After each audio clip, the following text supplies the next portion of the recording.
Sir এটা তো আমার প্রথম মাসের স্যালারি, তাই ভাবছিলাম কিছু বন্ধু বান্ধব নিয়ে স্যালারির পুরো টাকাটা দিয়েই বড় করে একটা পার্টি দিব। আপনি যদি পার্টিতে আসতেন অনেক খুশি হতাম। প্রথম মাসের স্যালারির টাকা দিয়ে আপনি বন্ধু বান্ধবদের নিয়ে একটা পার্টি দিবেন? জি স্যার, এটাই তো নিয়ম।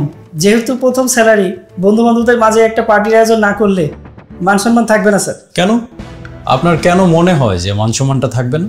আমি তো আজকে স্যালারি পেলাম, আমার বন্ধু বান্ধবরা তো আমাকে 2 মাস আগে থেকেই জোর জবরদস্তি করতেছে আমি পার্টি দেই না কেন। ওরা এতবার বলতেছে, তাই আমি ওদেরকে বলেই রাখছি যে আমি প্রথম মাসের স্যালারিটা পেলেই একটা পার্টি দিব।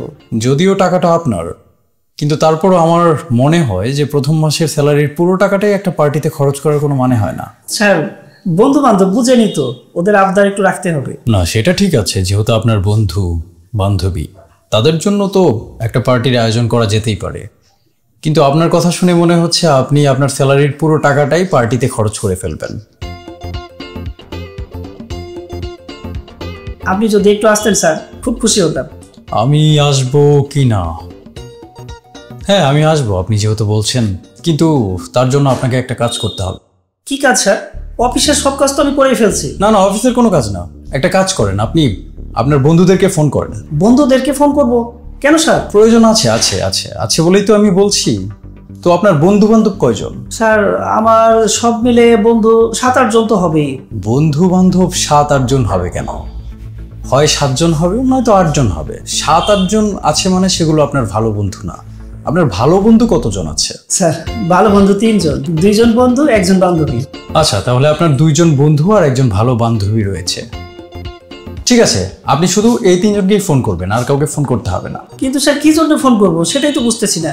হ্যাঁ, আপনি ফোন করে বলবেন যে আপনার প্রথম মাসের যে স্যালারিটা হওয়ার কথা ছিল সেটা আর হচ্ছে না, কোনো একটা কারণে আটকে গেছে। আর আপনার মা প্রচন্ড অসুস্থ, আপনার ইমার্জেন্সি কিছু টাকার দরকার। এই মুহূর্তে টাকাটা না হলে আপনি আপনার মাকে বাঁচাতে পারবেন না। মিথ্যা কথা বলবো? জি বলবেন। স্যার মিথ্যা বলা তো মহাপাপ। এই মুহূর্তে আপনাকে এই মহাপাপটাই করতে হবে, আর তা না হলে এই কোম্পানি থেকে আপনি 1 মাসের স্যালারি পেয়েছেন, এটাই হতে পারে আপনার শেষ স্যালারি। স্যার আমি মহাপাপ করব, অবশ্যই করব, আমি এক্ষুনি ফোন দিচ্ছি। স্যার প্রথমে কাকে ফোন দিব, বন্ধুকে নাকি বান্ধবীকে? আপনার যে কোনো একটা ফ্রেন্ডকে ফোন করলেই হবে, ফোন করুন। জি স্যার আমি করতেছি।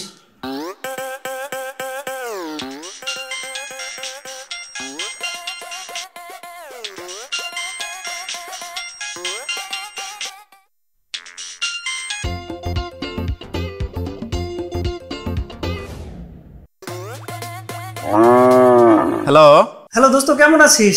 আজব সময়ে ফোন দাস। আছি, ভালো আছি, তুই কেমন আছস? দোস্ত আমি ভালো নাই, একটা বিপদ হয়ে গেছে। বিপদ হয়েছে? দোস্ত আমার যে প্রথম মাসের স্যালারিটা আসার কথা ছিল ওটা আসে নাই, আটকে গেছে। স্যালারি আটকে গেছে? কি সব কোম্পানিতে চাকরি করস? চাকরি ছেড়ে দে। কি এক কোম্পানিতে চাকরি নিছে, স্যালারি আটকে যায়? আমি পড়ছি একটা মহা বিপদে। স্যার ঠিকঠাক হচ্ছে তো? হ্যাঁ হ্যাঁ হচ্ছে, আপনি চালিয়ে যান। Thank you sir. হ্যাঁ দোস্ত একটা মহা বিপদে পড়ছি। একটা পার্টি চাইছিলাম, তুমি পার্টি দিবা না সে ধান্দা করতেছ। না পার্টি দিবনি দোস্ত, আগামী মাসে যখন টাকা পাবি তখন পার্টি দিস। রাখি। দোস্ত আমার মা খুব অসুস্থ, আজকে অপারেশন করতে হবে, কিছু টাকার খুব দরকার। ও তোর টাকার দরকার? 1000-5 টাকা হলেই হবে। Hello hello hello hello hello হ্যাঁ হ্যালো হ্যালো হ্যালো হ্যালো দোস্ত, হ্যালো হ্যালো হ্যালো হ্যালো দোস্ত। হ্যালো, বাইগান। আমার কাছে টাকা চাই। স্যার মনে হয় নেটওয়ার্কের প্রবলেম। হ্যাঁ নেটওয়ার্কেই প্রবলেম, নেটওয়ার্কে প্রচুর প্রবলেম। আমার মনে হয় এখন আপনার ফ্রেন্ডকে আপনি আরেকবার ফোন করলে দেখবেন ফোনটা বন্ধ। বলেন কি স্যার, ওর ফোন বন্ধ? আপনি যে নাম্বারটিতে কল করেছেন তা স্যার সত্যি তো ফোনটা বন্ধ, আপনি জানলেন কিভাবে? সম্ভবত আপনার অন্য ফ্রেন্ডের ফোনটা এখনো খোলা আছে, কারণ আপনি এখনো পর্যন্ত তাকে ফোন করে আপনার দুর্দশার কথাটা বলেননি। জি স্যার, আমার সবচেয়ে ভালো বন্ধুকে ফোন দিচ্ছি। ফাইজলাম কি করার জায়গা পাও না, যেটা বলবা সেটাই বিশ্বাস করতে হবে। একটা ফোন আসছে, একটু পরে ফোন করছি। হ্যালো হ্যালো বন্ধু, কেমন আছিস? আসি ভালো। মামা আজকে তো প্রথম মাসের স্যালারি পাইলা, তো পার্টি দিবা না? বন্ধু স্যালারিটা পাই নাই, স্যালারিটা আটকে গেছে, 1 মাস পরে দিবে। 1 মাস পরে দিবে মানে? ও পার্টি দিবি না সেই দান্দা? দোস্ত আমি একটা বিপদের মধ্যে আছি। বিপদ? কি বিপদ? আমার মা খুব অসুস্থ, আজকে অপারেশন করতে হবে, এমার্জেন্সি কিছু টাকা দরকার। আন্টি অসুস্থ? তাহলে তো খারাপ খবর। তা কত টাকা লাগবে শুনি? দোস্ত 1000-5 টাকা হলেই হবে। ওহো দোস্ত, সকালেই ছিল, একজনকে দিয়ে দিছি। তুই যদি সকালে চাইতি তাহলে তোকে 5,000 টাকা দিতে পারতাম। 5,000 টাকা কেন, তোকে 10,000 টাকা দিতে পারতাম। কিন্তু এখন তো দোস্ত টাকা নাই। যাকে টাকা দিছি তাকে তো ধারই দিছি, তোকে দিতে সমস্যা কোথায়? তুই তো আমার বন্ধু, টাকা থাকলে তোকে দিতাম। স্যার বলতেছে ওর কাছে নাকি এখন টাকা নাই, সকালে টাকা ছিল। বড়ই সমস্যা। আপনার কাছেও টাকা নেই, আপনার বন্ধুদের কাছেও আজকে টাকা নেই। একটা কাজ করেন, আপনার ফ্রেন্ডকে বলেন অন্য কারো কাছ থেকে ম্যানেজ করে আপনাকে টাকাটা এনে দিতে, যেহেতু আপনার অনেক দরকার। জি স্যার বলতেছি। দোস্ত একটু কারো কাছ থেকে ম্যানেজ করে দে না। যে দিনকাল পড়ছে কেউ কি কাউকে টাকা ধার দেয়? আমার কাছে থাকলে আমি তোকে দিতাম, মানুষ তো আর দিবে না। মানুষের কাছে 5 টাকা ধার চাইলেই দেয় না, আর তো 5,000 টাকা। তারপরে দোস্ত আমার যে বিপদ। সবই বুঝছি দোস্ত, কিন্তু সরি আমার কাছে নাই। ঠিক আছে দোস্ত, রাখি। টাকা তো গাছে ধরে। তো কি অবস্থা আপনার বলেন, ম্যানেজ করতে পারলেন? স্যার টাকাটা দিতে পারলো না। এই ফ্রেন্ডও আপনাকে টাকা দিল না, দুঃখজনক। তো এতক্ষণ আপনি যাদেরকে ফোন করে সাহায্য চাইলেন তারা সবাই তো আপনার ভালো বন্ধু, তাই না? তাদেরকে তো আপনি ফোন করেছিলেন। জি স্যার তাই করছিলাম। জীবনের সবচেয়ে ভালো বন্ধুদের কাছে আজকে আপনি টাকার সাহায্য চাইলেন, কিন্তু তারা করতে পারলেন না, হয়তো তাদের কাছে নেই। আচ্ছা কত টাকা যেন চেয়েছেন আপনি? স্যার 5,000 টাকা। আর তারা দুজন মিলে আপনাকে 2,000 টাকাও দিতে পারলো না। একটা কথা সবসময় মাথায় রাখবেন, 30,000 টাকা যদি আপনি একটা পার্টিতে উড়িয়ে দিতে চান তাহলে আপনাকে কমপক্ষে 30 কোটি টাকার মালিক হতে হবে। জি স্যার আপনি ঠিক বলছেন। অথচ আপনার স্যালারি 30,000 টাকা। আজকে প্রথম স্যালারির সম্পূর্ণ টাকা নাকি আপনি পার্টিতে উড়িয়ে দিতেন। আজকে আপনি আপনার সব টাকা বন্ধু বান্ধবীদের মধ্যে পার্টি করে উড়িয়ে দেবার পর কালকে যদি আপনার কোনো একটা সমস্যা হয়, আল্লাহ না করুক এরকম কোনো কিছু যদি আপনার হয়, তখন আপনি কার কাছে সাহায্য চাইবেন? আর যদি চানও, কতটা সাহায্য আপনি পাবেন? আপনার কাছে টাকা থাকতে টাকার মর্ম বুঝতে শিখুন।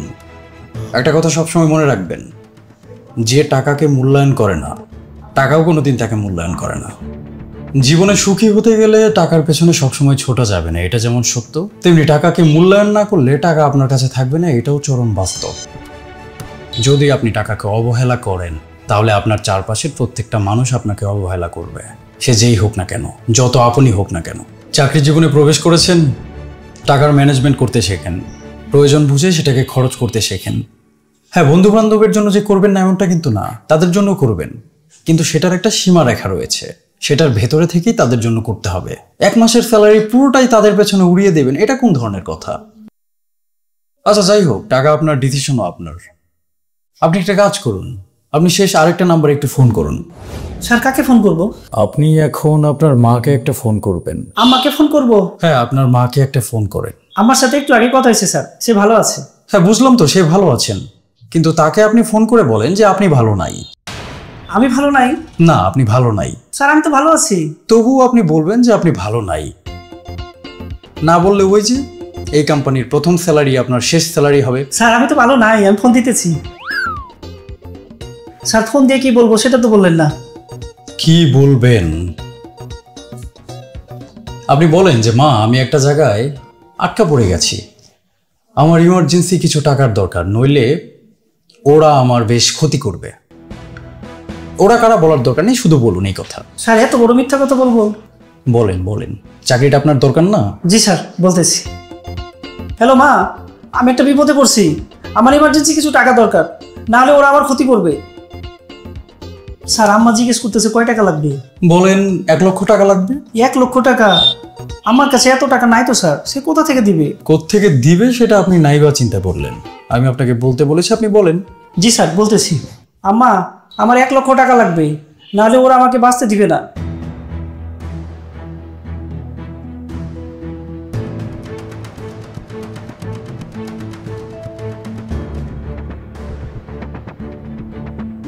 কি ব্যাপার, কোনো কথা বলছেন না যে? আপনার মা কি বললেন?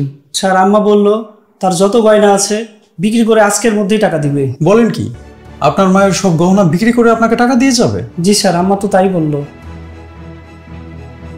তো আপনার বন্ধু বান্ধবী যাদের পেছনে আপনি আপনার স্যালারির পুরো টাকাটা খরচ করবেন বলে ভেবেছিলেন, তাদের 3 জনকে মিলিয়ে আপনি 3,000 টাকা ম্যানেজ করতে পারেননি। অথচ আপনার মা, যার কাছে নাকি 10টা টাকাও নেই, সেই মা আপনার বিপদের সময় 1 লক্ষ টাকা আপনাকে দিয়ে যাবে, তাও আবার 1 দিনের মধ্যে। এখন কি আপনি বুঝতে পারছেন যে আপনার স্যালারির পুরো টাকাটা কোথায় আর কিভাবে খরচ করা উচিত? জি স্যার, আমি বুঝতে পারছি। তো আপনি কি বুঝতে পারলেন সেটা একটু বলেন, আমি আর কিছু বলবো না, জিজ্ঞেসও করবো না। আমার প্রথম মাসের স্যালারি, মার জন্য শাড়ি কিনবো, বাবার জন্য পাঞ্জাবি কিনবো। হ্যাঁ, আর বন্ধু বান্ধবদের কিন্তু একদম বাদ দিয়ে দেওয়া যাবে না, তাদের জন্যও করবেন, কিন্তু সেটার একটা লিমিটেশন আছে, লিমিটটা বজায় রেখে করবেন, তাতে কোনো সমস্যা নেই। জি স্যার, সবকিছু মাথায় রেখেই চলবো। প্রথম স্যালারিটা হাতে পেয়েছেন, খরচ করার জন্য তো উসখুস করছেন, বুঝতে পারছি। যান, খরচ করেন। জি স্যার। স্যার। হ্যাঁ, আবার কি? স্যার, আপনাকে অনেক ধন্যবাদ। হ্যাঁ, ঠিক আছে, যান।